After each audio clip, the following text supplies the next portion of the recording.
বগুড়ার শিবগঞ্জ উপজেলার আটমূল ইউপির ছোট বেলঘরিয়া নামক অঝপাড়া গ্রামের কৃষক মোহাম্মদ জাহিদুল ইসলামের পরিবারে জন্ম নেন ইয়ামিন আকন্দ। কৃষক পরিবারে জন্ম, তাই ছোটবেলা থেকে তার জীবনে নেমে আসে অভাবের ছোঁয়া। অভাব অনটনে চলতেই থাকে তাদের সংসার।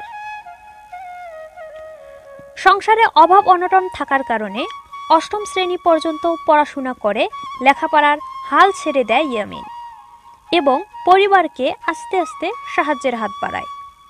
পড়াশোনার পাশাপাশি ছোটখাটো কাজ করে বাবাকে সহযোগিতা করতেন ইয়ামিন আকন্দ।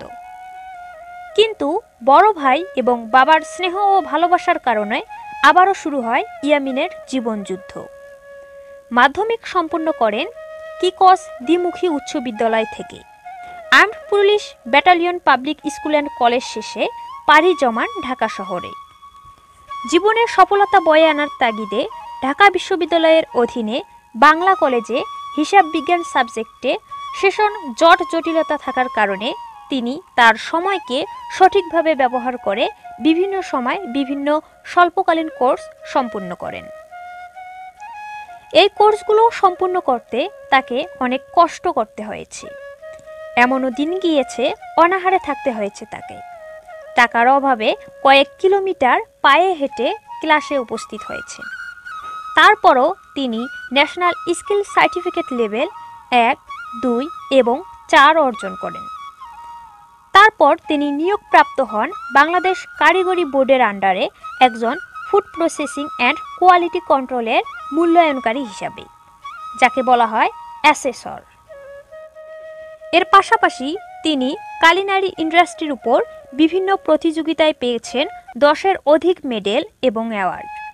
এগুলো সম্পন্ন করার পরেও তার আত্মতৃপ্তি হয় না, তাই তিনি অ্যাকাউন্টিং সাবজেক্টের ফাইনাল ইয়ারের ফাইনাল এক্সাম বাদ দিয়ে এই ফুড ইন্ডাস্ট্রির উপরে ভালো এবং বড় ডিগ্রির জন্য পাড়ি জমান মালয়েশিয়াতে এবং ভর্তি হন লিঙ্কন ইউনিভার্সিটি কলেজের bachelor of science in hospital management সাবজেক্টে।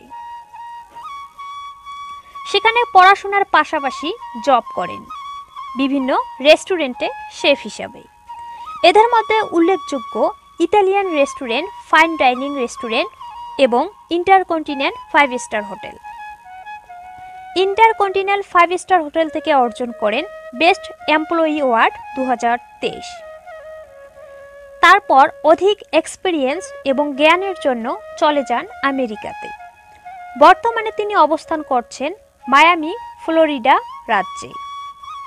বর্তমানে তিনি সেখানে সুনামধন্য জাপানিজ রেস্টুরেন্ট পেস্ট্রি শেফ হিসেবে কর্মরত আছেন এবং এর পাশাপাশি তিনি প্রস্তুতি নিচ্ছেন আটলান্টিক ইউনিভার্সিটি থেকে মাস্টার্স করার।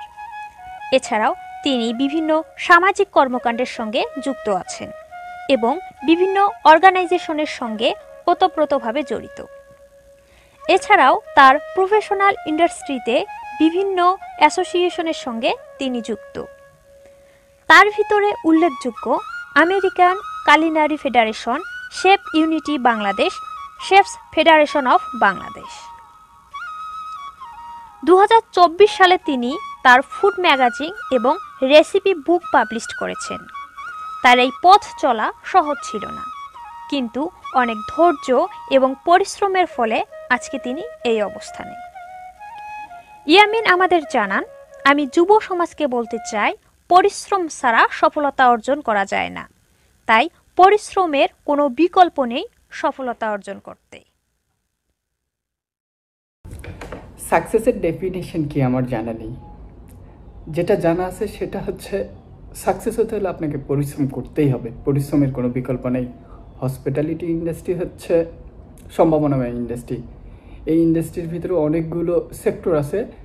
সো হসপিটালিটি ইন্ডাস্ট্রির ভিতরে কোর সেক্টরগুলো হচ্ছে food and beverage sector, accommodation sector, travel and tour sector, event planning sector, resort sector, travel agency sector. এগুলোর ভিতরে আরও অনেকগুলো সেক্টর আছে যেগুলোতে আপনি চাইলে এন্ট্রি নিতে পারেন। সো এন্ট্রি নিলে হবে না, আপনাকে ডেডিকেটেড হতে হবে। ডেডিকেটেড হলে আপনি আপনার